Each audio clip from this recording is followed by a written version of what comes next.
Some say that I wasn't exceptionally nice for Xiaomi in the past.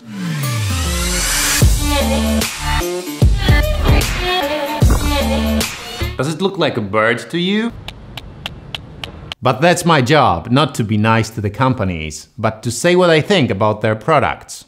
And I think that Xiaomi's first foldable phone isn't great, and that the Xiaomi Mi 11 Ultra is not a phone for everyone. But I have to admit, it's getting better. The Mix 4 hides its under-screen camera better than any phone on the market. The camera itself is quite terrible, but it's perfectly hidden, which is difficult to do well. This is Axon 30, ZTE's second attempt to hide the camera under the screen.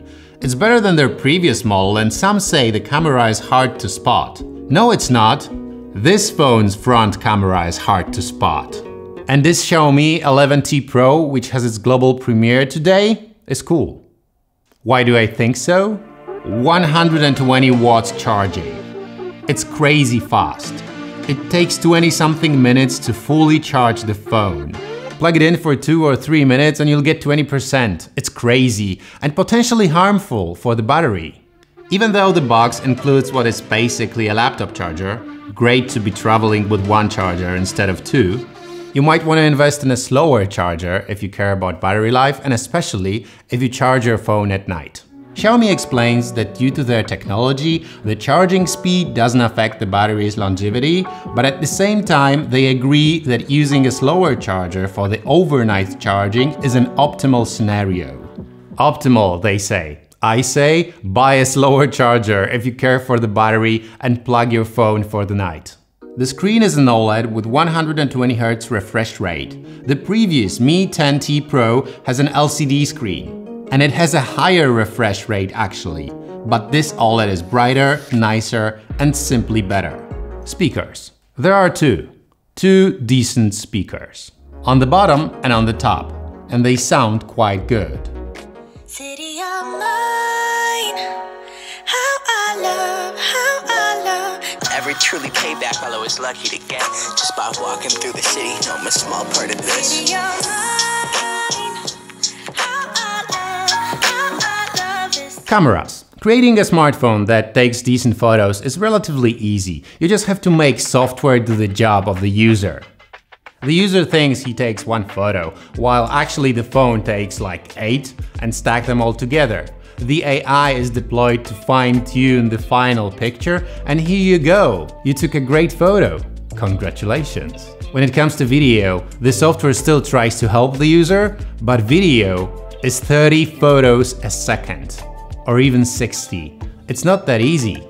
And still Xiaomi made the 11T Pro a smartphone with an impressive video camera, decent stabilization, good night video performance, and the Pro mode. It's very intuitive and has many functions that an ambitious videographer should find useful.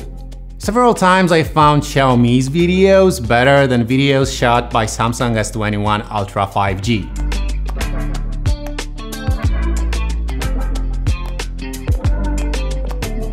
Samsung obviously outperforms Xiaomi when it comes to photos, and it has one of the best zoom lens on the market. But overall, I'm impressed by Xiaomi. I usually don't recommend using Pro modes in phones, but in this case, the Pro mode is for everyone. It's fun to be able to change lenses, and the macro lens is really cool. There are so many audio options, and this one even lets you monitor the sound live through the headphones while recording. Just to be clear, everything but the advanced audio settings is present in the Pro mode in this previous Mi 10T Pro. It's still a cool Pro mode. By the way, did you notice that I called this Mi 10T Pro and this is simply 11T Pro? Xiaomi got rid of the Mi part in the naming. It started with the Mix. So this is Xiaomi Mix 4 and this is Xiaomi 11T Pro. I think it's for the better, but I know it's gonna cause some confusion. Let's look at the front camera for a second. It's only Full HD, 60 frames, but Full HD. But I think it's good. Maybe not great, but good. What's not good is this slippery back of the phone. It slides off any surface that isn't perfectly flat. What about the specs? The chip here is Snap 888, so basically it's a flagship. A good one, but with some drawbacks.